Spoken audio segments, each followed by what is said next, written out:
Welcome to this episode of 60 Second Retail, a BDO podcast keeping you in the know on events and trends in the retail and consumer products industry impacting your bottom line in just a few short minutes. Hello and welcome back to the 60 Second Retail Podcast. I'm your host, Natalie Cutler, National Leader of the Retail and Consumer Products Industry Group at BDO. In today's episode, we explore the evolving role of robotics in managing rising returns within warehouses with our guest, Ashley Hetrick. We'll discuss innovative use cases where robots are assessing product conditions, the benefits they offer over human labor, and other creative applications. Join us as we look ahead to the future of robotics and warehousing and how it can transform retail operations. Welcome to the show, Ashley. Thanks, Natalie. Ashley, so we've talked about the use of robotics in the warehouse before, so this is not a new concept for us. But there seems to be an evolution going on as to how companies are using them. I recently read an article that robots are now being used to help manage increasing returns. What are some of the creative use cases that you're seeing now in the marketplace? Absolutely. So obviously these cases of rising returns are costing companies hundreds of millions of dollars a year. We're seeing robotics being used at three key stages in the return process. The most traditional application is, of course, the movement of the returns themselves.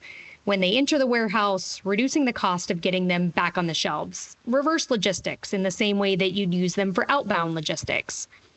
Second, and more recently, we've seen advanced robotics that can assess return quality to help companies identify what can be restocked and what needs to go out for repackaging, refurbishment, write-off, and the like. That's all about preventing returns the second time around. These same robotics are also being layered with AI tools to prevent return fraud, which I think is an interesting evolution. How do I perform sophisticated matches with information known about what the item should be to make sure what's coming back is actually what you sent out and not something else, or worse, an empty box? Upstream, it's really all about preventing returns. And robotics are playing a role there too.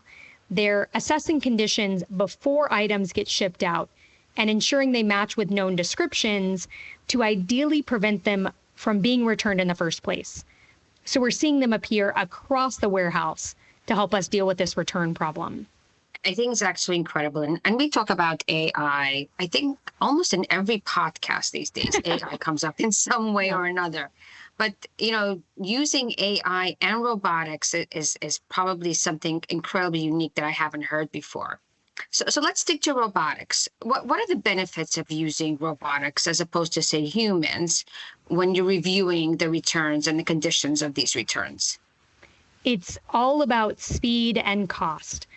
Robots can process outbound shipments and inbound returns faster than a human, and have the advantage of being able to operate on a 24 hours a day, 7-day a week a shift, something you could never ask humans to do and wouldn't make sense to staff in a typical warehouse. They're also more accurate, and so that's going to help both on the speed and the cost. They're performing activities with a higher degree of precision and consistency and avoiding errors that humans are prone to make when performing repetitive tasks due to fatigue or oversight.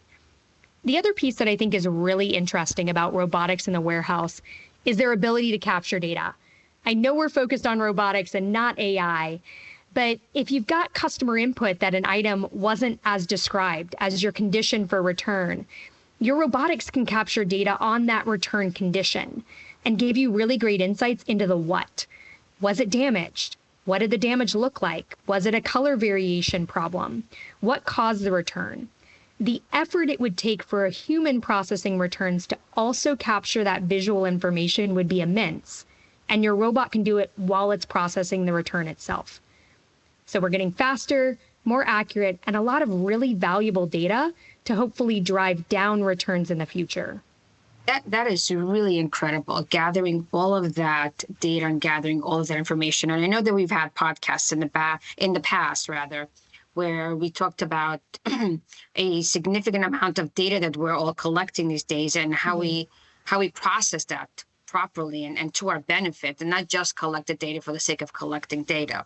So we've talked about returns, we've talked about this data that we're collecting, we've talked about robotics and the use of AI, which still, amazes me. What are other creative uses that you're seeing with robotics, specifically in the warehouses? And of course, I'm going to make you take out your crystal ball and where do you think that it's going to be 5 years from now? So I think both the really interesting things we're seeing and where we're going are aligned. There's two things that I think are really fascinating we've seen start showing up in retail warehouses. The first is a shift from robots to cobots, collaborative robots that work alongside human counterparts. And this is where we really get into robots that are kind of that sci-fi vision of robots. One of the limitations of robotics in a warehouse is they really function like a machine. You put something on a conveyor belt and it moves things through the facility. With cobots, our robotics start to have features that give them the dexterity of a human, enabling them to do smaller things like pick and pack small items, apply shipping labels, and other activities that would otherwise be difficult. Most conventional robotics are really great at moving boxes, but not taking an item off the shelf and packaging it amongst other items. Humans are still doing a lot of that activity.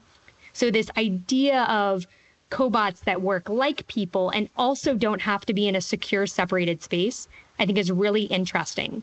They become the assistant to your warehouse teams. The second is dynamic storage systems. And I don't know if you've ever seen these. The robotics are embedded in the shelves themselves. So your shelves can be compressed in a small area with almost no space between the aisles.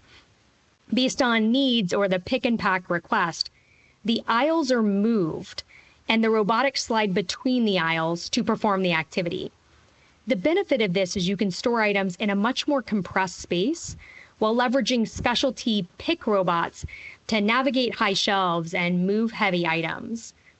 As space and labor remain two of the highest cost drivers and constraints on retail warehousing, I think we'll continue to see those two differing forms of robotics grow in popularity. Right now, what we really have to get over is the cost hurdle of these advanced systems to make them accessible. And the more labor and space get expensive, the easier that equation becomes.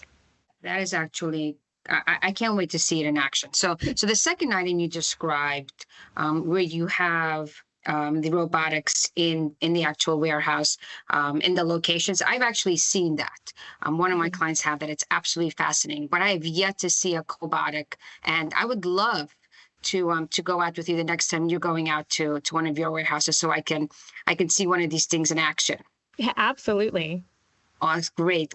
Thank you, Ashley, and thank you to our listeners for tuning in today. If you haven't already, don't forget to add us to your library where you listen to your podcasts so you can keep your finger on the pulse of the retail industry. Have a wonderful day. And that concludes this episode of BDO's 60-Second Retail Podcast. Don't forget to tune in for the next episode. To find more information on our hosts, guests, BDO's services, or listen to previous episodes of 60-Second Retail, please visit www.bdo.com/60-second-retail.